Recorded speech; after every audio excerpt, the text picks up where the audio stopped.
Sarah Martinez had always been different from other women her age.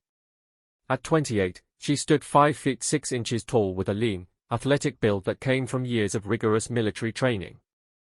Her dark hair was usually pulled back in a simple ponytail, and her brown eyes held a quiet intensity that most people missed at first glance. What they definitely missed was the small anchor tattoo behind her right ear and the calloused hands that told stories of rope burns, weapon handling, and countless hours of combat training. After completing 8 years of service with the Navy SEALs, Sarah had recently transitioned to civilian life. The adjustment wasn't easy.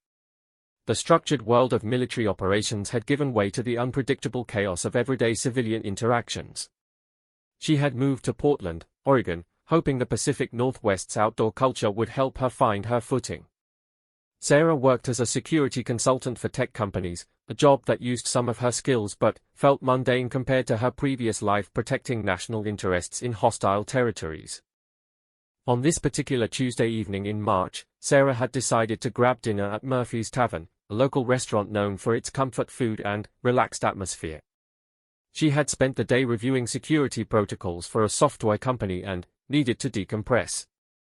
The restaurant was busier than usual, with the dinner crowd filling most tables. Sarah chose a small table near the back, away from the main flow of traffic. She ordered a burger and fries, nothing fancy, and settled in with a book about wilderness survival techniques. The evening was going peacefully until a group of 5 men in their early 30s entered the restaurant. They were loud from the moment they walked in, clearly having been drinking before arriving. Their leader appeared to be a man named Derek Thompson, a local contractor who owned a small construction business. Derek was about 6 feet tall with a stocky build, wearing a flannel shirt and jeans. His voice carried across the restaurant as he joked with his friends about their latest project and complained about various aspects of their work. Sarah noticed them immediately but continued reading her book. Her military training had taught her to be aware of her surroundings at all times, and something about this group's energy felt off. They were taking up more space than necessary, speaking louder than the setting required, and showing little consideration for other diners. The restaurant staff seemed nervous around them, suggesting this wasn't their first time causing a disturbance. The group was seated at a large table in the center of the dining area. Within minutes, they were ordering multiple rounds of beer and shots, despite clearly having already consumed alcohol elsewhere. Derek seemed to be the ringleader, encouraging his friends to drink more and making increasingly crude comments about other patrons in the restaurant. His friends laughed along, but some appeared uncomfortable with his behavior. About 30 minutes into their meal, one of Derek's friends, Mike Patterson, noticed Sarah sitting alone at her table. Mike was slightly smaller than Derek, with thinning hair and a nervous energy that suggested he often went along with Derek's plans to avoid conflict. He pointed Sarah out to the group, making comments about her appearance and speculating about why she was dining alone. "Look at that one over there," Mike said, loud enough for nearby tables to hear. "Reading a book in a restaurant. Probably thinks she's better than everyone else." Derek turned to look at Sarah, his eyes narrowing as he took in her appearance. Something about her calm demeanor and the way she carried herself seemed to irritate him. In his alcohol-influenced state, he interpreted her quiet confidence as arrogance.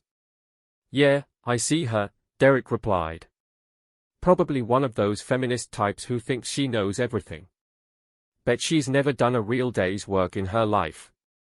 The comments continued for several minutes, with the group making increasingly personal and inappropriate observations about Sarah. Other diners began to look uncomfortable, and some families with children started asking for their checks. The restaurant manager, a middle-aged woman named Helen, approached the group's table to ask them to keep their voices down. "Gentlemen, we've had some complaints about noise levels," Helen said diplomatically. "Could you please be mindful of other customers?" Derek's response was dismissive and rude. "We're paying customers too. We'll talk as loud as we want. Maybe those other people should go somewhere else if they don't like it." Helen retreated, clearly frustrated but not wanting to escalate the situation further. She made a mental note to call the police if things got worse, but hoped the group would finish their meal and leave peacefully. Sarah had heard every word of their conversation about her, but she continued eating and reading as if nothing was happening. This wasn't the first time she had dealt with hostile civilians, and her training had taught her that engaging with intoxicated individuals usually made situations worse. She hoped they would lose interest and focus on their own meal. Unfortunately, Derek's attention remained fixed on Sarah. The more she ignored him, the more agitated he became. In his mind, her lack of reaction was proof of the arrogance he had imagined. He began making louder comments, clearly intended to provoke a response. "Hey book girl," Derek called out across the restaurant. "What are you reading?" 50 Shades of Grey. His friends laughed, though some looked embarrassed by his behavior. Sarah continued eating without acknowledging the comment. Her training had taught her to remain calm under pressure and not to engage unless absolutely necessary. Derek wasn't satisfied with being ignored. He stood up from his table and walked over to where Sarah was sitting. His friends exchanged concerned glances but didn't intervene. Derek's face was flushed from alcohol, and his movements were slightly unsteady. "I'm talking to you," Derek said, standing directly beside Sarah's table. "It's rude to ignore people when they are trying to be friendly." Sarah looked up from her book for the first time, making direct eye contact with Derek. Her expression was calm and neutral, showing no sign of fear or aggression. She had dealt with much more dangerous situations than a drunk civilian in a restaurant. "I'm just trying to enjoy my dinner," Sarah said quietly. "I'm not looking for conversation." Derek interpreted her calm response as condescension. The alcohol had impaired his judgment and lowered his inhibitions, making him more likely to escalate the situation. "Oh, you think you're too good to talk to regular working people?" Derek said, his voice getting louder. "Let me guess, you work in some office downtown, pushing papers around, never got your hands dirty in your life." Sarah closed her book and placed it on the table. She could see that Derek was determined to continue the confrontation, and she began mentally preparing for what might come next. Her years of training had taught her to recognize when situations were moving beyond verbal conflict. "I work in security consulting," Sarah said evenly. "And I'd appreciate it if you'd return to your table so we can both finish our meals in peace." Derek laughed, but there was no humor in it. "Security consulting? What kind of security could a little girl like you provide? You probably couldn't protect yourself from a strong wind." The restaurant had grown quiet as other diners watched the confrontation unfold. Helen, the manager, had moved closer and was clearly considering calling the police. Several other patrons had their phones ready, prepared to record or call for help if needed. Sarah remained seated, but her posture had subtly shifted. To a casual observer, she still looked relaxed, but anyone with military training would have recognized the slight change in her positioning that indicated readiness for action. She kept her hands visible and her voice calm. "I understand you've been drinking," Sarah said. "Why don't you go back to your friends and finish your meal? There's no need for this to continue." Derek's friends had begun to realize that their leader was creating a serious problem. Mike Patterson stood up from their table and approached cautiously. "Come on, Derek," Mike said. "Let's just finish eating and head home. It's been a long day." But Derek was too committed to the confrontation to back down now. The combination of alcohol and what he perceived as disrespect had clouded his judgment completely. He leaned closer to Sarah's table, invading her personal space in a way that was clearly threatening.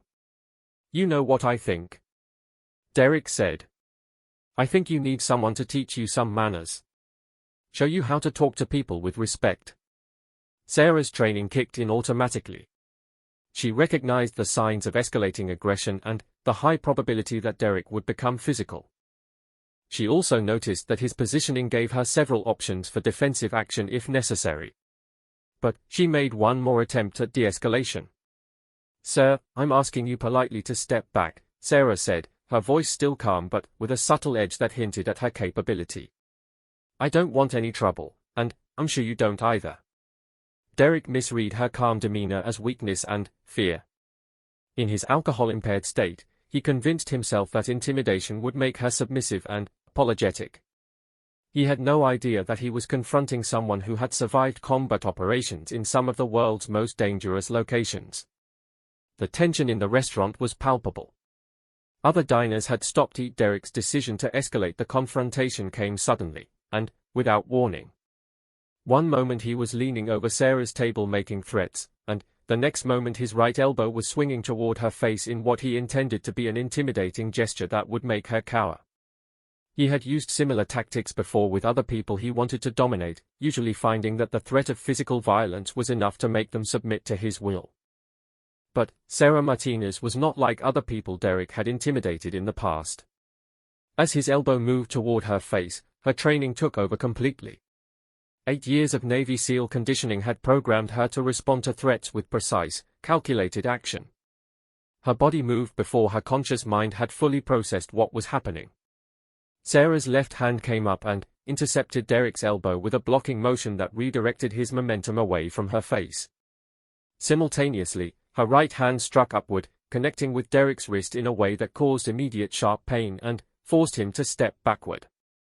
The entire defensive sequence took less than 2 seconds and appeared almost effortless to observers. Derek stumbled backward, shocked by the sudden pain in his arm and wrist. He had expected Sarah to flinch or cry out, not to defend herself effectively. The alcohol in his system made it difficult for him to process what had just happened, but the pain was very real and very immediate. "What the hell?" Derek shouted, clutching his wrist. "Did you just hit me?" The restaurant erupted in surprised murmurs as diners realized that the quiet woman reading a book had just defended herself against a man twice her size. Helen, the manager, immediately grabbed her phone to call 911, recognizing that the situation had crossed from verbal confrontation into physical assault. Sarah remained seated, her posture alert but not aggressive. She had used minimal force necessary to defend herself, exactly as her training dictated. Her voice remained calm and steady when she responded to Derek's question. "You swung your elbow at my face," Sarah said matter-of-factly. "I defended myself. I suggest you return to your table before this gets worse." Derek's friends had finally realized how serious the situation had become. Mike Patterson and another man named Jeff Morrison moved quickly to their friend's side, trying to convince him to leave the restaurant immediately. "Derek, we need to go," Mike said urgently. "This has gone too far. Let's just pay the check and get out of here." But Derek's pride had been wounded along with his wrist. In his alcohol-impaired reasoning, he couldn't accept that a woman had successfully defended herself against him. He convinced himself that she had gotten lucky or caught him off guard, and that he needed to reassert his dominance to save face in front of his friends. "I'm not going anywhere," Derek declared. "This crazy woman attacked me. I was just trying to talk to her." Several other diners began speaking up, contradicting Derek's version of events. An elderly man named Robert Chen, who had been sitting with his wife at a nearby table, stood up to address Derek directly. "That's not what happened," Robert said firmly. "You were harassing this young woman, and then you tried to hit her. She was just defending herself." Derek's face flushed with anger and embarrassment as he realized that the entire restaurant had witnessed his failed attempt at intimidation. Instead of acknowledging his mistake and leaving peacefully, he made the worst decision of his life. He decided to attack Sarah again. This time, Derek lunged forward with both hands, intending to grab Sarah and physically force her to submit. He was a large man who had relied on his size and aggression to intimidate others throughout his life, and he couldn't accept that those tactics weren't working on this particular target. Sarah's response was swift and decisive. As Derek reached for her, she stood up from her chair in one fluid motion and stepped to the side, causing him to overextend his balance. Her right hand gripped his wrist while her left hand controlled his elbow, and she used his own momentum against him to redirect his body toward the floor. Derek found himself face down on the restaurant floor with Sarah controlling his arm in a position that caused significant pain whenever he tried to move. The technique she was using was a standard restraint hold taught to Navy SEALs for subduing hostile individuals without causing permanent injury. "Stop struggling and this won't hurt," Sarah said calmly. "I don't want to injure you, but I will if you continue to attack me." the entire restaurant had gone silent except for Derek's grunts of pain and frustration. His friends stood frozen, unsure of how to help him without making the situation worse. Other diners watched in amazement as they realized they were witnessing someone with serious combat training handle a threat with professional efficiency. Derek tried to break free from Sarah's hold, but every movement he made only increased the pain in his arm and shoulder. His alcohol-impaired coordination was no match for Sarah's precise application of leverage and joint manipulation. After a few seconds of struggle, he was forced to stop moving to avoid further pain. "Let me go," Derek shouted. "You're breaking my arm." Sarah maintained her calm demeanor even as she controlled a man significantly larger than herself. "I'm not breaking anything. This is a restraint hold designed to control aggressive individuals without causing permanent damage. If you stop struggling and agree to leave peacefully, I'll release you." Helen, the restaurant manager, had successfully contacted 911, and police were already on their way. She approached the situation cautiously, speaking to Sarah rather than Derek since she clearly had control of the situation. "The police are coming," Helen said. "Should I tell them anything specific about what happened?" Sarah nodded while maintaining her hold on Derek. "Tell them that this man physically attacked me twice, and I defended myself using minimal necessary force. I'll be happy to give them a full statement when they arrive." Derek's friends finally found their voices and began pleading with him to cooperate so the situation could be resolved peacefully. Jeff Morrison knelt down near Derek's head to speak to him directly. "Derek, just agree to leave," Jeff said urgently. "You started this whole thing, and now you're making it worse. Just apologize and maybe we can all go home." But Derek's pride prevented him from accepting responsibility for his actions. Even in his current position, restrained on the restaurant floor by someone he had underestimated completely, he continued to blame Sarah for the confrontation. "I didn't start anything," Derek insisted. "She was being rude, and then she attacked me for no reason. I was just trying to have a conversation." Robert Chen, the elderly witness, shook his head in disgust at Derek's refusal to acknowledge reality. "Young man, everyone in this restaurant saw you harass that woman and then try to hit her. She didn't attack you, she defended herself from your assault." Other diners began speaking up, confirming Robert's version of events. A young woman named Amy Rodriguez, who had been dining with her boyfriend at a corner table, pulled out her phone to show that she had recorded part of the confrontation. "I started recording when he first approached her table," Amy said. "I got everything from when he threatened her to when he tried to grab her. She never did anything aggressive until he physically attacked her." The weight of witness testimony began to sink in for Derek's friends, who realized that their companion had created a situation where he would face serious legal consequences. Mike Patterson began trying to negotiate with Sarah directly. "Look, Derek's had too much to drink," Mike said. "He's not usually like this. Could you maybe just let him go if he agrees to leave and never come back here?" Sarah considered the request but shook her head. "He assaulted me twice in front of witnesses. This needs to be handled by law enforcement. I'll release him when the police arrive, but he needs to face consequences for his actions." The sound of sirens could be heard in the distance as Portland police responded to the emergency call. Derek began struggling again when he heard them, but Sarah's hold remained secure. Her years of training had included numerous scenarios involving the restraint of hostile individuals, and she was capable of maintaining control for as long as necessary. "This is insane," Derek complained. "All this over a simple misunderstanding. I barely touched her." Sarah's response was matter-of-fact and precise. "You swung your elbow at my face, and then you lunged at me with both hands. Neither action was accidental or minor. Both constituted assault, and I defended myself appropriately." When the first police officers arrived at Murphy's Tavern, they found a scene unlike anything they had encountered in their previous domestic disturbance calls. A calm, professional woman was restraining a much larger, intoxicated man on the restaurant floor while a crowd of witnesses provided consistent testimony about what had occurred. Officer Jennifer Walsh, a 10-year veteran of the Portland Police Department, took charge of the scene. She approached Sarah cautiously, not entirely sure what she was dealing with. "I'm Officer Walsh. Can you tell me what happened here?"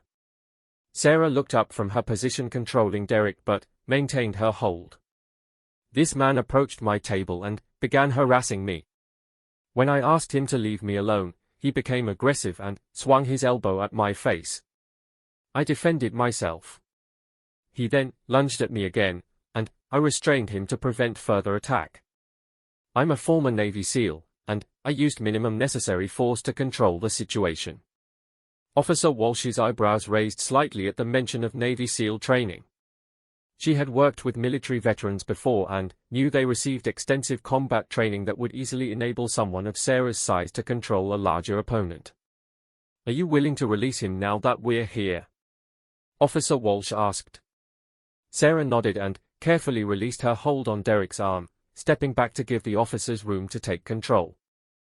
Derek immediately tried to stand up quickly, but Officer Walsh motioned for him to remain on the floor until they could assess the situation fully. Derek began talking immediately, trying to present his version of events. "Officer, this woman attacked me for no reason. I was just trying to have a friendly conversation, and she went crazy on me." Officer Walsh looked around the restaurant at the numerous witnesses, all of whom were shaking their heads at Derek's account. She turned to Helen, the manager, for an initial assessment. "What did you observe?" Officer Walsh asked. Helen provided a clear, detailed account of the entire confrontation from Officer Walsh, and her partner, Officer Marcus Thompson, spent the next hour taking detailed statements from everyone involved in the incident at Murphy's Tavern. The consistency of witness accounts painted a clear picture of what had occurred, but Sarah's military background added a complexity that required careful documentation. Derek Thompson was handcuffed and placed in the back of a police cruiser while officers gathered evidence. His blood alcohol level was measured at 0.12, well above the legal limit for driving and clearly impairing his judgment. His friends provided statements that contradicted his version of events, reluctantly admitting that Derek had been the aggressor throughout the confrontation. Derek started making comments about her as soon as he saw her, Mike Patterson told Officer Thompson. "She wasn't bothering anyone, just eating dinner and reading a book. He got fixated on her for some reason and wouldn't let it go." Jeff Morrison confirmed Mike's account and added additional details. "We tried to get him to stop, but when Derek gets drinking, he doesn't listen to anybody. He walked over to her table and started harassing her. She asked him to leave her alone, but he got more aggressive instead of backing off." When Officer Walsh interviewed Sarah, she was impressed by the former SEAL's professionalism and precise recollection of events. Sarah provided a detailed timeline of the confrontation, explaining her attempts at de-escalation and the minimal force she had used in defending herself. "I served 8 years with Naval Special Warfare," Sarah explained.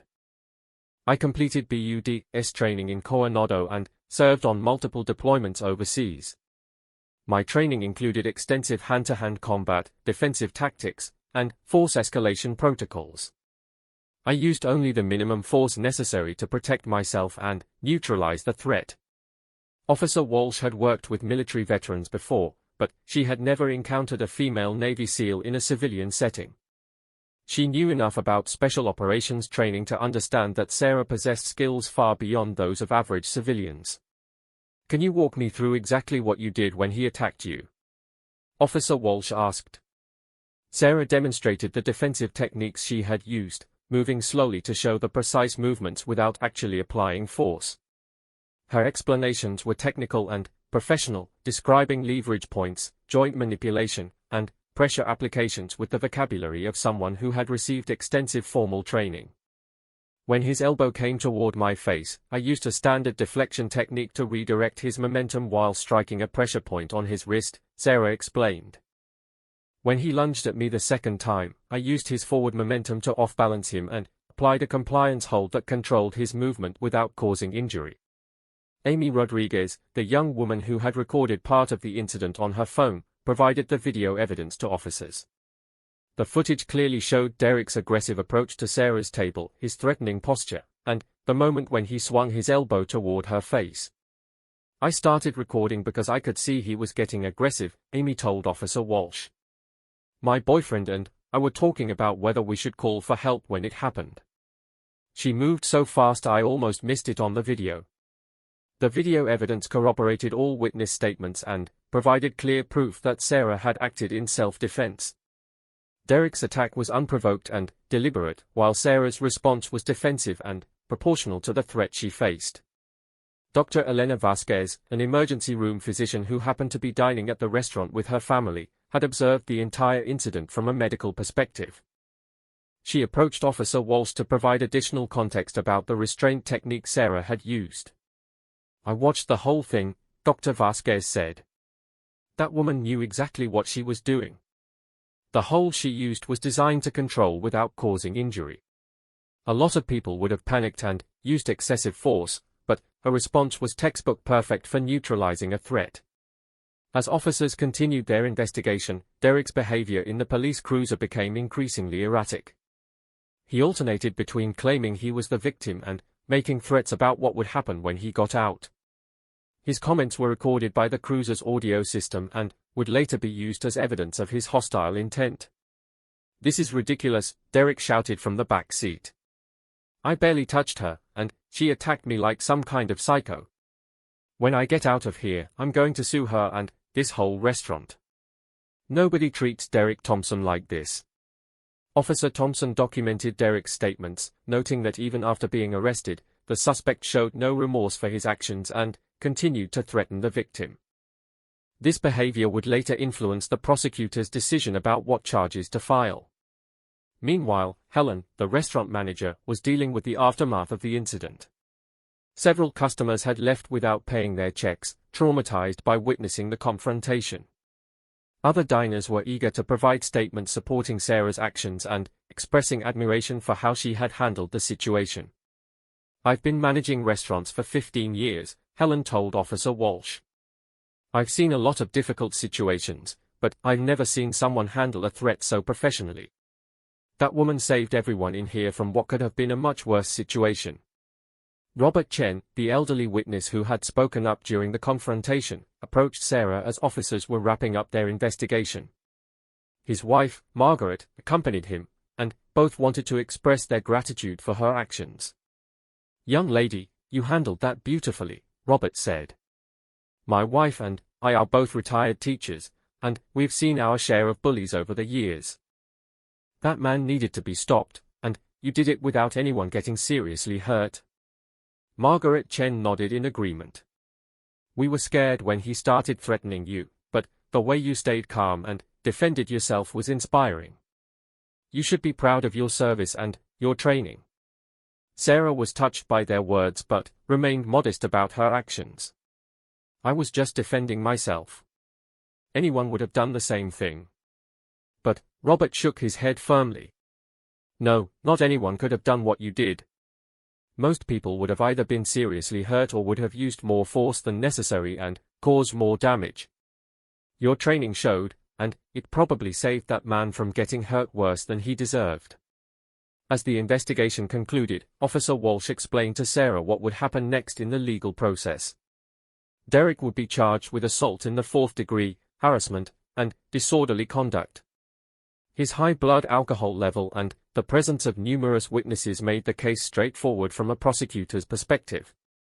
"You'll likely be called to testify at his trial," Officer Walsh informed Sarah.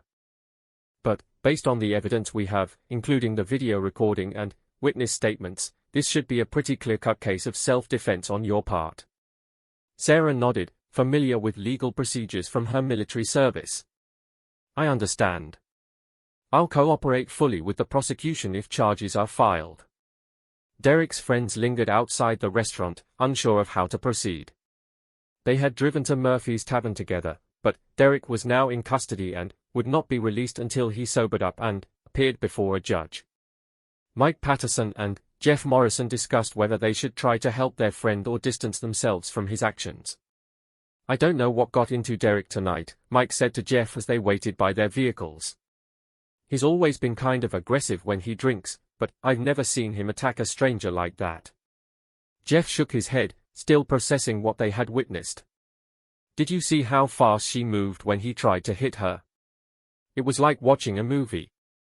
I've never seen anything like that in real life. Mike looked back toward the restaurant where police were still taking statements.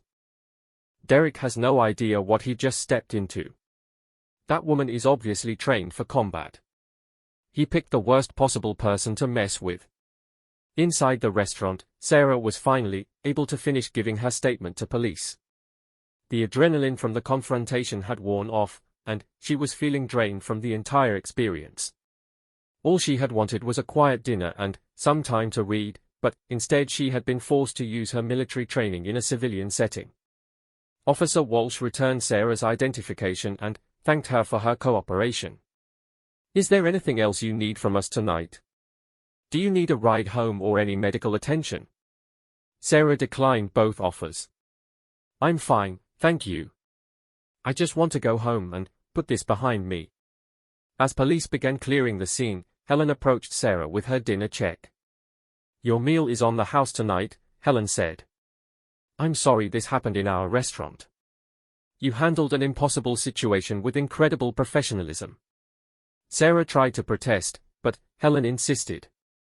"You protected everyone in here tonight. That man was escalating toward violence, and there's no telling what he might have done to other customers or my staff if you hadn't stopped him." The other diners in the restaurant had gradually returned to their meals, but many continued to steal glances at Sarah with expressions of admiration and respect. Word was already beginning to spread through social media about what had happened, with Amy Rodriguez posting her video and several other customers sharing their accounts of witnessing a Navy SEAL defend herself against an aggressive attacker. The story of Sarah Martinez and her confrontation with Derek Thompson at Murphy's Tavern spread rapidly through Portland's social media networks over the following days.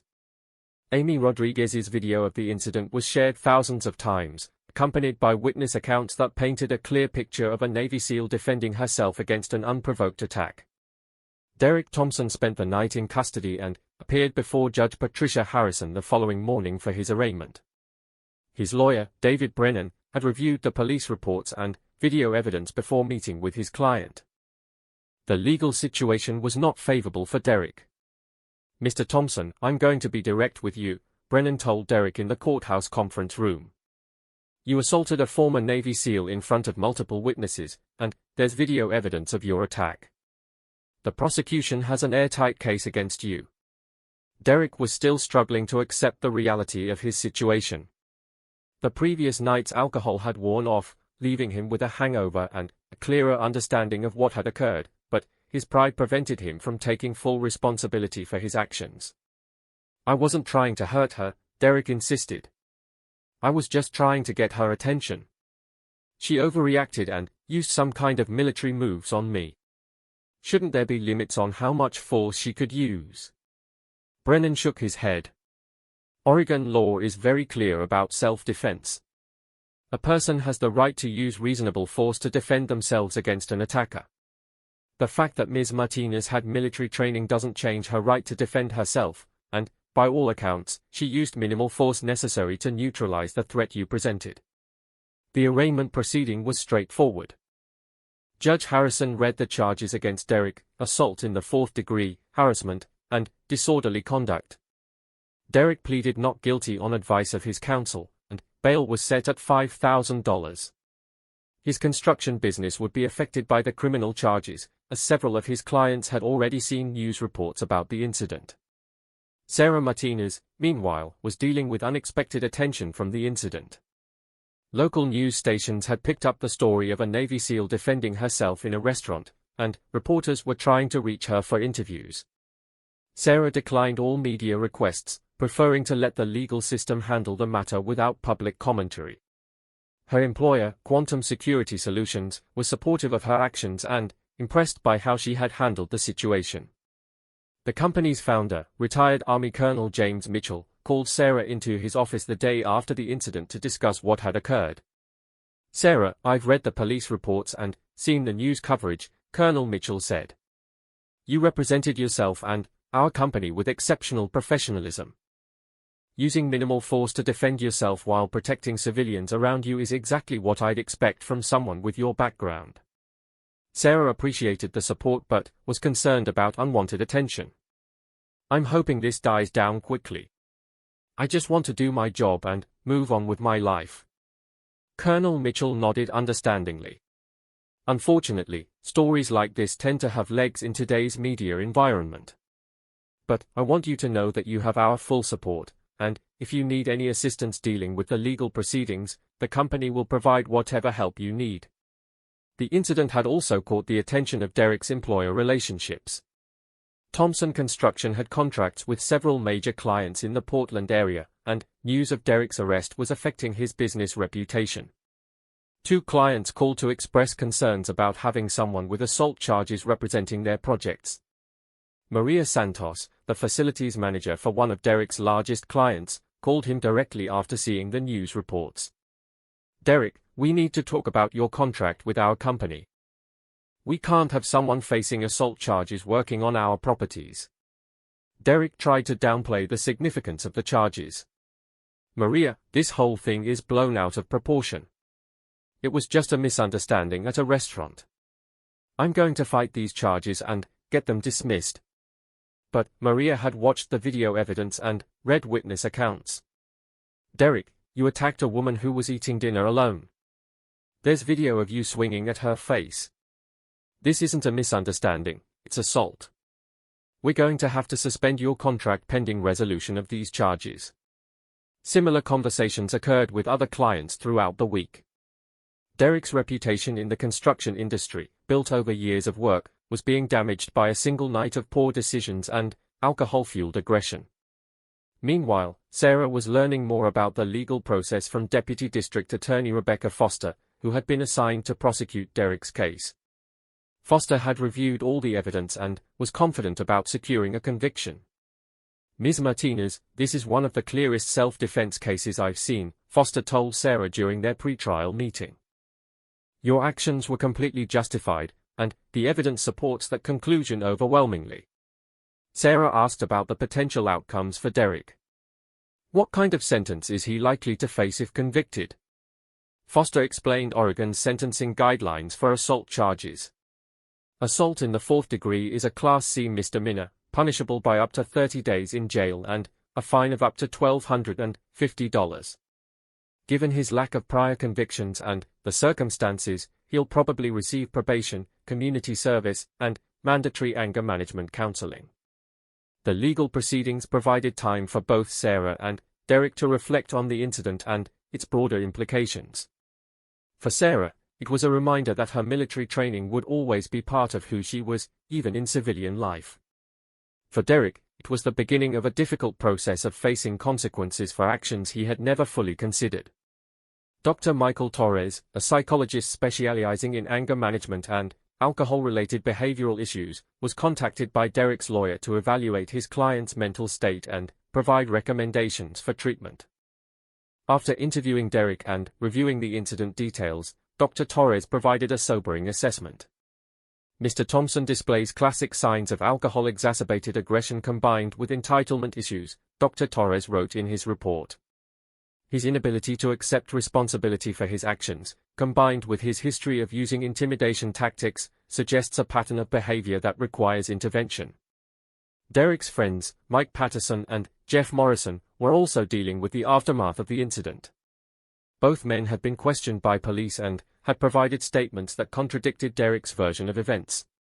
Their friendship with Derek was strained by his refusal to acknowledge his wrongdoing. "I don't understand why Derek won't just admit he screwed up," Mike said to Jeff over coffee a week after the incident. "Everyone saw what happened. He attacked that woman, and she defended herself. End of story." Jeff nodded in agreement. "I've known Derek for 10 years, and I've seen him get aggressive when he drinks before, but nothing like this. He picked a fight with someone who could have seriously hurt him if she wanted to. He's lucky she was professional enough to use minimal force." The incident had also become a talking point in online military communities, where Sarah's actions were being praised as an example of proper use of defensive training in civilian situations. Veterans and active duty service members shared the story as an illustration of how military discipline and professionalism should carry over into civilian life. Retired Navy SEAL Commander Patricia Wells, who had served as one of Sarah's instructors during her training, reached out to congratulate her former student on handling a difficult situation with appropriate restraint. "Sarah, I saw the news coverage of your incident in Portland," Commander Wells wrote in an email.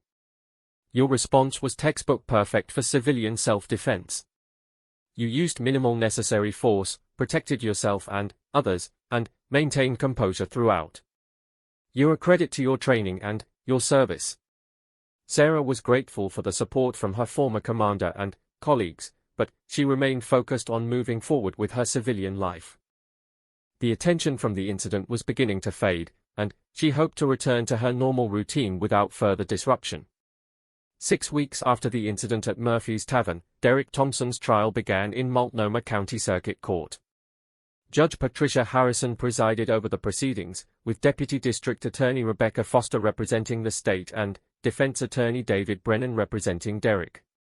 The courtroom was packed with spectators, including several patrons from Murphy's Tavern who had witnessed the incident, local veterans who had come to support Sarah Martinez, and members of the media covering what had become a high-profile case about self-defense and military training in civilian settings.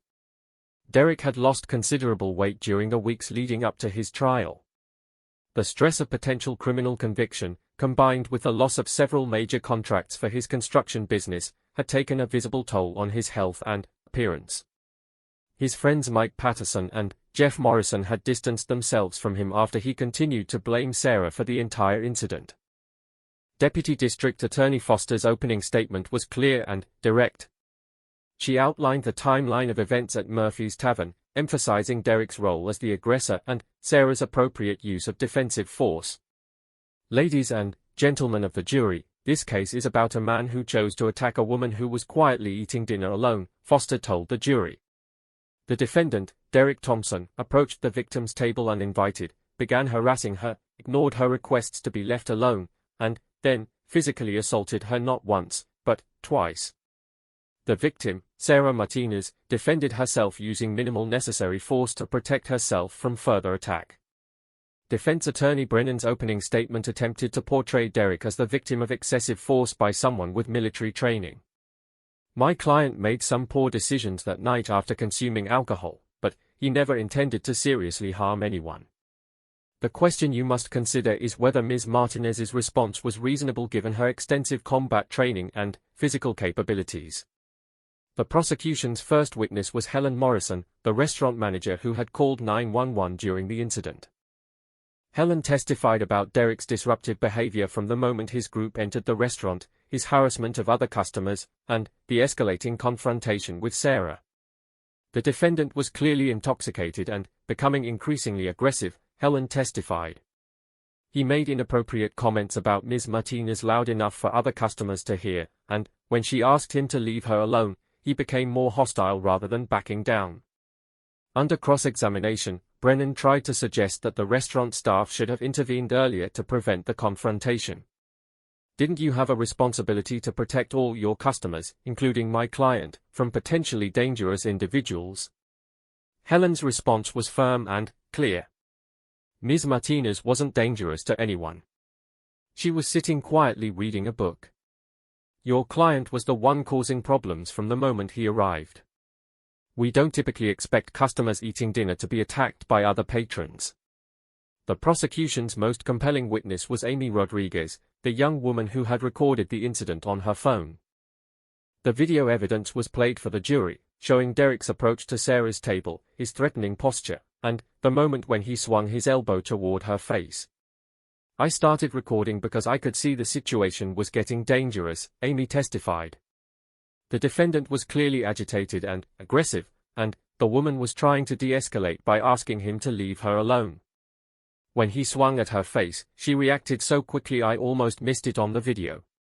The defense's cross-examination of Amy focused on the quality of the video and whether she could accurately see what had occurred.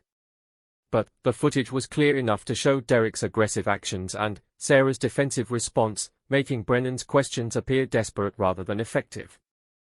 Robert Chen, the elderly witness who had spoken up during the incident, provided powerful testimony about Derek's behavior and Sarah's professional response to the threat.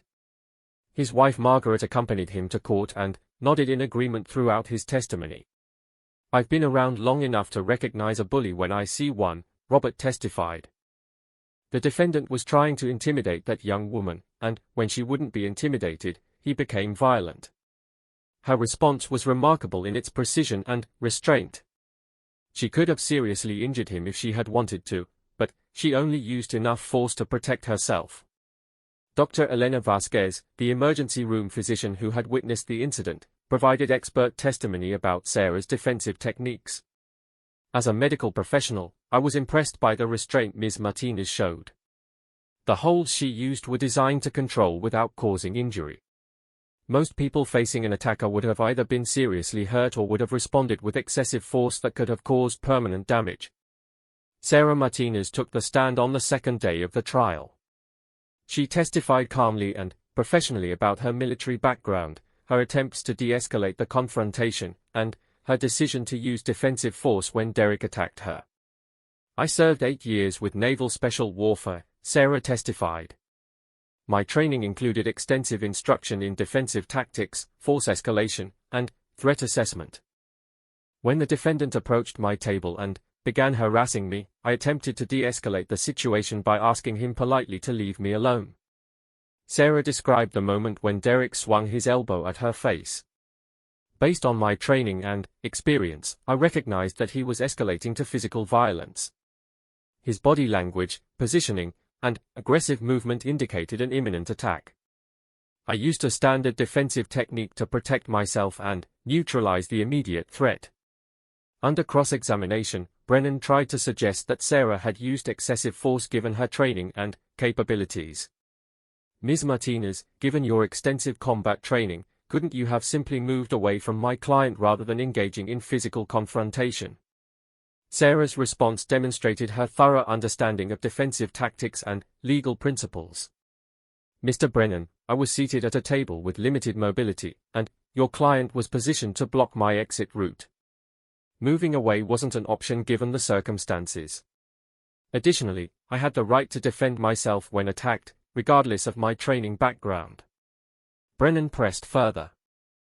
But surely someone with your capabilities could have subdued my client without causing him any pain or discomfort. Sarah's answer was matter-of-fact and professional. The techniques I used were specifically designed to control an aggressor with minimal force while ensuring my own safety. Some discomfort to the attacker is inherent in any effective defensive technique, but I used no more force than necessary to neutralize the threat he presented. The prosecution's final witness was Officer Jennifer Walsh, who had responded to the emergency call at Murphy's Tavern. Officer Walsh testified about the scene she found when she arrived, Derek's behavior in custody, and the consistency of witness statements supporting Sarah's account of events. In my 10 years of police work, I've responded to hundreds of domestic disturbance and assault calls, Officer Walsh testified. This was one of the clearest cases of justified self-defense I've encountered. Ms. Martinez used textbook defensive techniques appropriate for the threat level she faced. Derek Thompson's testimony on his own behalf was the defense's only real opportunity to present an alternative narrative. Unfortunately for Derek, his time on the witness stand only reinforced the prosecution's case against him. Derek attempted to portray himself as the victim of a misunderstanding that escalated out of control. I had been drinking, and I admit my judgment wasn't the best, but I never intended to hurt anyone. I was just trying to have a friendly conversation, and she completely overreacted. Deputy District Attorney Foster's cross-examination was methodical and devastating. She played the video evidence while questioning Derek, forcing him to watch his own aggressive behavior and explain his actions. Mr. Thompson, when you approached Ms. Martinez's table, did she invite you to join her? Foster asked. Well, no, but, Derek began. Did she express interest in having a conversation with you? She was reading a book, so, that's correct, she was reading a book and eating her dinner. When she asked you to leave her alone, what did you do? Derek struggled to answer. I may have gotten a little upset, but you became more aggressive, didn't you? You leaned over her table and made threatening statements. The video evidence made it impossible for Derek to deny his aggressive behavior. His testimony only served to highlight his lack of remorse and his continued attempts to blame Sarah for defending herself against his attack. The jury deliberated for less than 2 hours before returning guilty verdicts on all charges: assault in the fourth degree, harassment, and disorderly conduct. Judge Harrison scheduled sentencing for the following week, giving probation officers time to prepare a pre-sentence report. Derek's sentencing hearing drew significant media attention, with reporters covering what had become a symbol of accountability and the consequences of aggressive behavior. Character witnesses testified on Derek's behalf, including his ex-wife and business associates, but their testimony was overshadowed by the clear evidence of his guilt. Judge Harrison delivered Derek's sentence with remarks that addressed the broader implications of his actions. "Mr. Thompson, your behavior that evening was completely unacceptable. You harassed a woman who was minding her own business, ignored her requests to be left alone, and then physically attacked her when she wouldn't submit to your intimidation." The judge continued, "Ms. Martinez showed remarkable restraint in her response to your attack. Someone with her training could have caused you serious injury, but she used only the force necessary to protect herself. You are fortunate that she is a professional who values human life even when defending herself against an aggressor." Derek received a sentence of 30 days in jail, 18 months of probation, 200 hours of community service, mandatory anger management counseling, and a prohibition on consuming alcohol for the duration of his probation. He was also ordered to pay restitution to Murphy's Tavern for business disruption and to Sarah Martinez for her legal expenses.